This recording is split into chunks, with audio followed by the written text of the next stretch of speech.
Hey beautiful friends, welcome back to the channel. So today we are over at our dahlia beds. So as you know, last year was our first year getting our dahlia bed in, and we performed an experiment because technically for our zone and our location we are supposed to be taking the tubers out and putting them into storage. However, for us that's not exactly a viable option just due to space limitations. So what we did is we went on ahead and left them in the beds, and we covered them up with some mulch to just keep them a little bit warm and toasty, I guess you could say, over the winter. And I'm happy to report most of them are alive. Okay, so what we have here, we have some new ones that we're filling in some gaps of tubers that actually didn't end up coming up for us last year. Now we do have only two that we are suspicious are not coming up, and one of them is the creme de cassis, and then we also had another yellow, I think, that we were questioning was going to come up over there on the other side. We're not sure. We're still waiting because it's still early in the season, so they could still make an appearance. But for now, what we have gone on ahead and done is bought these dahlias as replacements for the ones that just rotted out last year and didn't end up giving us any dahlias. Terracotta with a bloom. Now this is one from last year that I was really looking forward to. We got these from Be Merry Farm. If you are interested in knowing where we got our dahlias, there's her little beautiful stamp. She does absolutely gorgeous packaging. But this terracotta was kind of on our wish list, and we ordered it twice last year, and neither one of them ended up coming up. They both ended up rotting, so we ended up just taking the tubers out last fall actually. But look, it's got a beautiful little start right there, so we might actually have some terracotta this year, guys. That is super duper exciting. So we're going to get these dahlias in as our replacements for the gaps in the bed, and then we are going to be working on putting some trellising in, so that way we don't have as much falling over issue, because even though we had the trellises in the middle, it wasn't quite enough because they get really bushy, and we didn't have anything on the edges to help support them.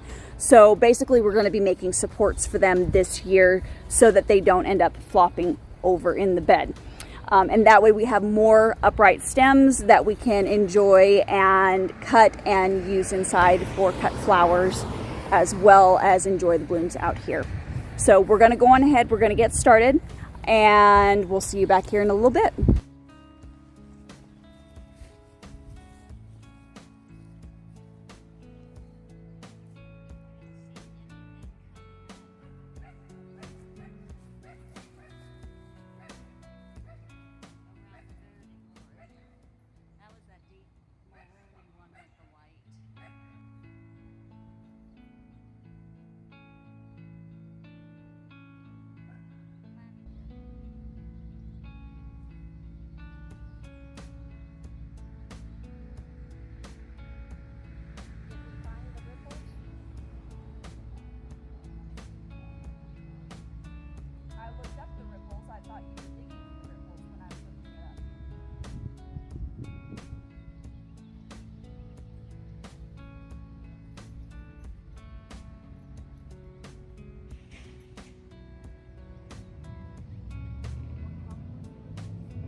Up.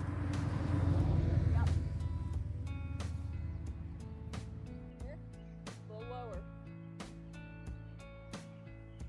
Up. Yeah.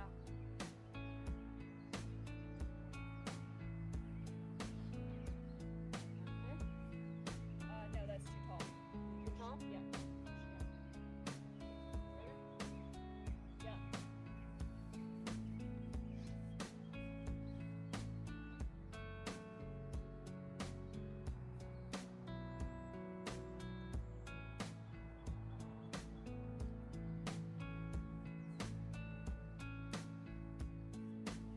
Okay guys, so we've gone on ahead and we've got this trellising up. Let me walk you through this real quickly.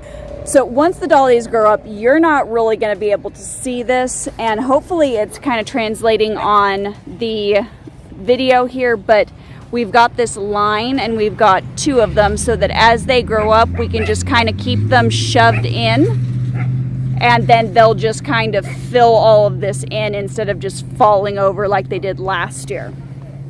The main thing that this is going to do is it's going to provide us with some nice upright stems, because some dahlia heads can get so big that it just weighs the stems over. So we're just providing a little bit of support, and like I said, this is just going to disappear.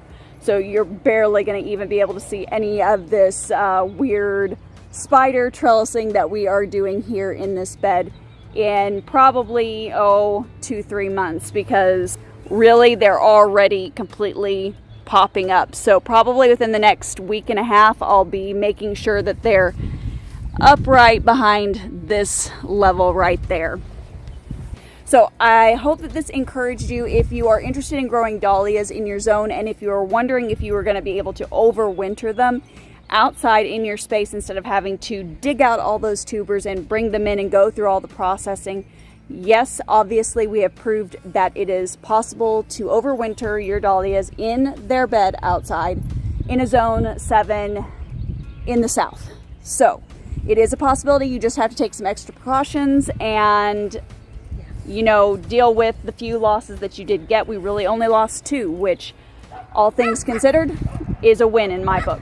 So I'm going to go on ahead, and at the end of this video, I will be linking our original dahlia bed video here so that you can learn more about creating your own dahlia bed in your small space garden. And guys, as always, keep it simple, natural, and essential, and don't forget to grab my free small gardening guide. I'll have the direct link for you down below. We'll see you on the next one, guys. Bye.